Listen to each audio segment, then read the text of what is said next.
అందరికి కూడా నమస్కారం. మా మిత్రుడు శ్రీధర్ గారు, రఘు శ్రీధర్ గారు, ప్రొఫెసర్ అన్వర్ ఖాన్ అందరికి కూడా నమస్కారాలు. అంటే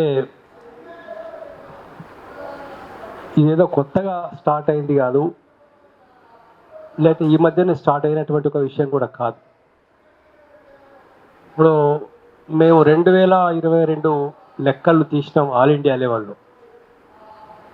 మొత్తం 444 మిలియన్ మంది 18 ఇయర్స్ బిలో చిల్డ్రన్ ఎంత అంటే 444 మిలియన్ చిల్డ్రన్.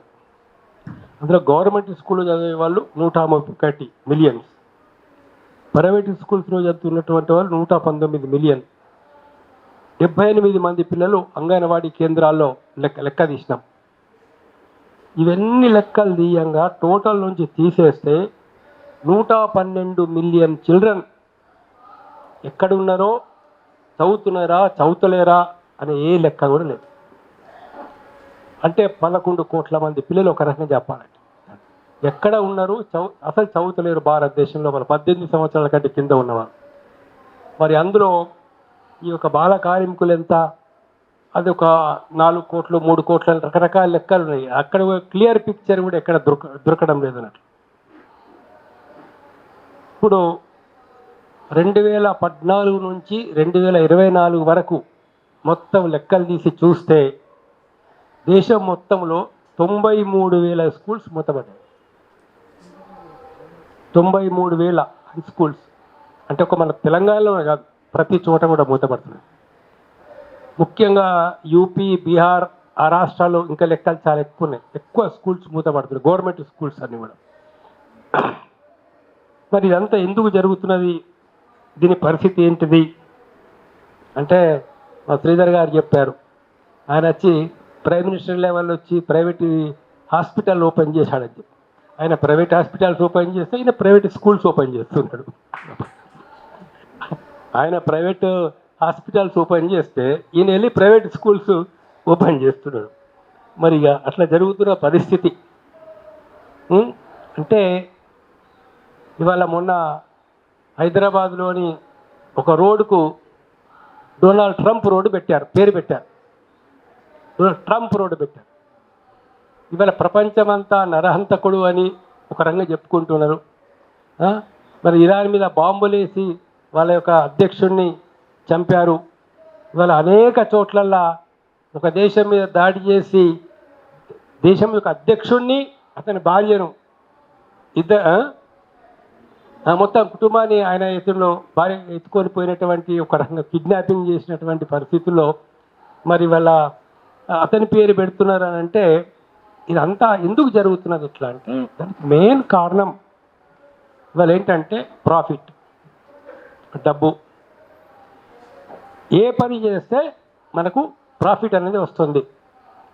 ఇవాళ చూడండి, ఒక 3 ఇదంతా ప్రొఫెసర్స్ మీ అందరికి తెలుసు. దానిలో మొత్తం యూనివర్సిటీలో మొత్తం ప్రొఫెసర్ పోస్టులన్నీ, అసిస్టెంట్ ప్రొఫెసర్ పోస్టులన్నీ, అది ఉస్మానియా కావచ్చు, కాకతీయ కావచ్చు, తెలంగాణ కావచ్చు, ఏ యూనివర్సిటీ అయినా తీసుకోండి, దాదాపు సగం కంటే ఎక్కువ మంది ప్రొఫెసర్ పోస్టులు, అసిస్టెంట్ ప్రొఫెసర్ పోస్టులు ఖాళీ.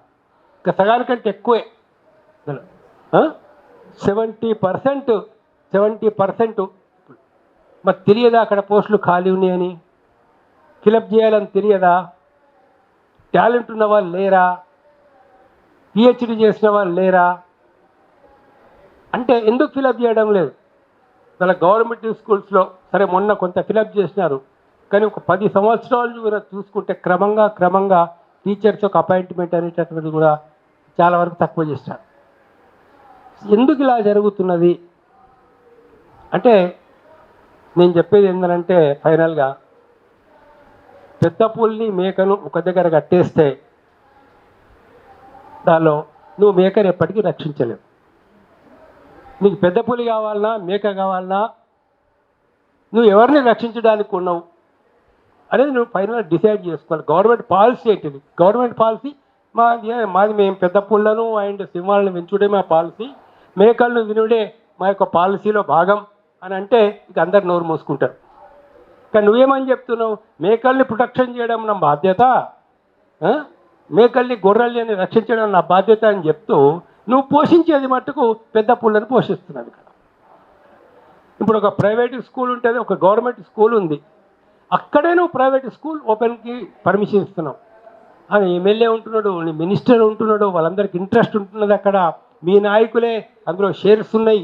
అక్కడ ఒక స్కూల్ బ్రహ్మాండమైనటువంటి ప్రైవేట్ స్కూల్స్ అక్కడ ఓపెన్ చేశారు.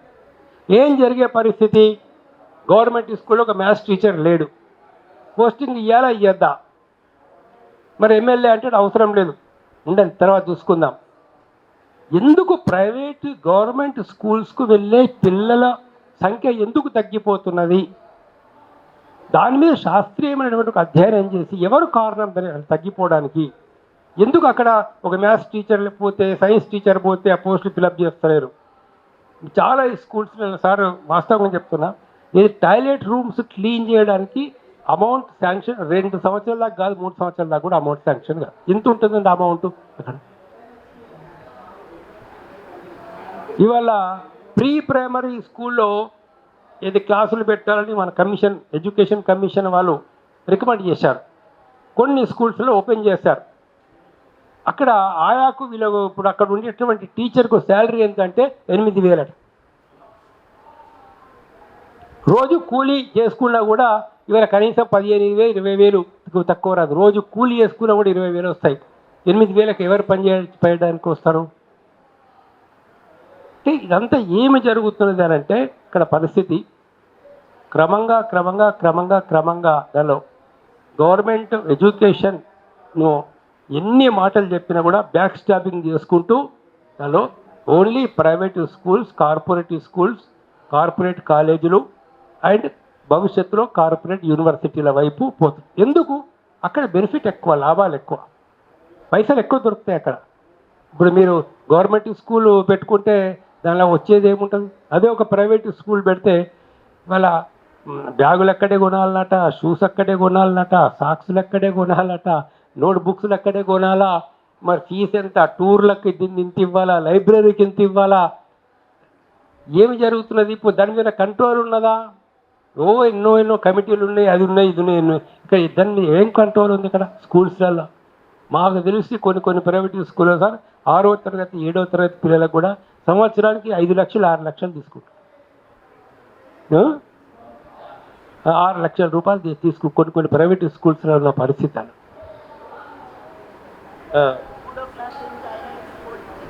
3వ క్లాస్ నుంచి ఐఐటి కోచింగ్ స్టార్ట్ చేసినారు కొన్నిట్లలో.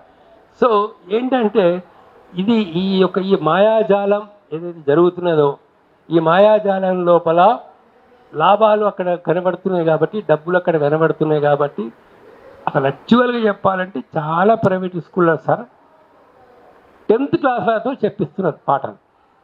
ఇంటర్ 10th మీరు సడన్ ఇన్స్ట్రక్షన్ చేయండి, ఎంతమంది బీఈడీ ఉన్న వాళ్ళు ఉన్నారు అక్కడ, ఎంతమంది ఎంఈడీ ఉన్న వాళ్ళు చూడండి. దాని లోపల మీకు 2%, 3% కూడా దొరకరు. మరి క్రమంగా ఇలాంటి ఒక పరిస్థితులు అనేది ఉత్పన్నమైనప్పుడు స్కూల్స్లో విద్యార్థుల యొక్క సంఖ్య తగ్గిపోతున్నది, అడ్మిషన్స్ అనేది తగ్గిపోతున్నాయి. మరి అడ్మిషన్స్ తగ్గుతున్నాయి అనేది వీళ్ళు ప్రధానమైనటువంటి సాకు చూపిస్తున్నారు. అక్కడ పిల్లలే లేరు, 4 పిల్లలు ఉన్నారు, 10 మంది పిల్లలు ఉన్నారు, మనం ఏం చేయాలి అక్కడ? ఆ స్కూల్ ఎట్లా నడపాలా? అడ్మిషన్స్ పెంచడానికి ఏం చేయాలి అక్కడ? మరి అక్కడ ఊరు సర్పంచ్ తోటి, పెద్దలతోటి మాట్లాడి అక్కడ స్కూల్కి ఏం ప్రాబ్లం ఉంది అక్కడ? మరి టాయిలెట్స్ ఉన్నాయా, రూమ్స్ ఎట్లా ఉన్నాయి, ఏమున్నాయి, మౌలిక వసతులు కల్పించడము, టీచర్స్ని అక్కడ పెట్టడము, మోటివేట్ చేయడము, అదంతా చేస్తే కానీ అవుతుందో ఇవాళ. అంటే నన్ను అడిగితే నువ్వు ప్రైవేట్ స్కూల్స్ మీద కఠినమైనటువంటి చర్యలు ప్రభుత్వం తీసుకోవడం అవసరం, ఫీజు రెగ్యులేట్ చేయడం అవసరం. అంతకంటే ఎక్కువ ఫీజు తీసుకుంటే స్కూల్ లైసెన్సులు క్యాన్సిల్ చేస్తామనే విధంగా మీరు గవర్నమెంట్ స్ట్రిక్ట్గా పోవాల్సిన అవసరం ఉంది. క్రమంగా ప్రైవేట్ స్కూల్స్ని రద్దు చేయాలి. అల్టిమేట్గా నీ గోల్ ఏముండాలంటే ప్రైవేట్ స్కూల్స్ను మేము రద్దు చేస్తామనేటువంటి ఒక దిశగా నువ్వు పోతే అప్పుడు కానీ గవర్నమెంట్ స్కూల్స్ బతికిబట్ట కట్టే అవకాశం అనేది లేదు. గవర్నమెంట్ స్కూల్స్ క్లోజ్ అయితే మట్టుకు సమాజంలో ఉండేటటువంటి అత్యంత పేద వర్గాలకు చెందిన పిల్లలు కంపల్సరీ వాళ్ళు కూలీ వాళ్ళుగానే, పని వాళ్ళుగానే వెళ్తారు తప్పించి ఇంకెక్కడికో వెళ్ళి చదువుకునేటటువంటి ఒక పరిస్థితులు ఉండవు అక్కడ. ఈ ట్రాన్స్పోర్టేషన్ అంతా కూడా అది జరిగే పని కాదు, అయ్యే పని కాదు దానిలో. అది ఈ కాబట్టి ముఖ్యమంత్రి గారు ఒకటి ఆలోచించాలా, మరి ఆయన మోడీని ఫాలో దలుచుకున్నాడా, ఇందాక సార్ ఎవరు చెప్పినట్లు మన ధర్మశాస్త్రాన్ని ఫాలో చేయదలుచుకున్నాడా, లేకపోతే మన ఇండియన్ కాన్స్టిట్యూషన్ ఫాలో చేయదలుచుకున్నాడా, whom he wants to follow అనేది కొద్దిగా ఆలోచించారా. ఎందుకంటే ఎప్పుడైతే ప్రొఫెసర్ హరగోపాల్ లాంటి వాళ్ళు, లక్ష్మీనారాయణ లాంటి వాళ్ళు పెద్ద పెద్ద ప్రొఫెసర్స్ ఆయనకి డైరెక్ట్గా సజెషన్స్ ఇచ్చినారో, డైరెక్ట్గా సజెషన్స్ అనేది ఇచ్చినప్పుడు ఎందుకు నువ్వు వాళ్ళ సజెషన్స్ను నీకు తీసుకోవడం లేదు? ఎందుకంటే ఈ సమాజానికి సంబంధించిన విషయం, భవిష్యత్తుకు సంబంధించిన విషయం. తెలంగాణలో పేద కుటుంబాలకు చెందిన పిల్లల భవిష్యత్తు వాళ్ళ చదువు మీద ఆధారపడి ఉంటుంది, వాళ్ళకి ఇచ్చే మౌలిక వసతుల మీద ఆధారపడి ఉంటుంది. మరి అలాంటి వాటికి నువ్వు దెబ్బతీస్తున్నావు అని అంటే తెలంగాణ ప్రజలకు అన్యాయం చేసినట్లే అవుతుంది. కాబట్టి ప్రభుత్వం ఒకసారి ఆలోచించాలని, ముఖ్యంగా రేవంత్ రెడ్డి గారు ఈ విషయం పునఃపరిశీలన చేసి తప్పనిసరి తన నిర్ణయాన్ని వెనుకకు తీసుకొని వీలైనన్ని చోట్ల ప్రైవేటు గవర్నమెంట్ స్కూల్స్లో అడ్మిషన్స్ పెంచడానికి చర్యలు తీసుకొని స్కూల్ క్లోజ్ కాకుండా చూడాల్సిన బాధ్యత ఉంది. ధన్యవాదాలు.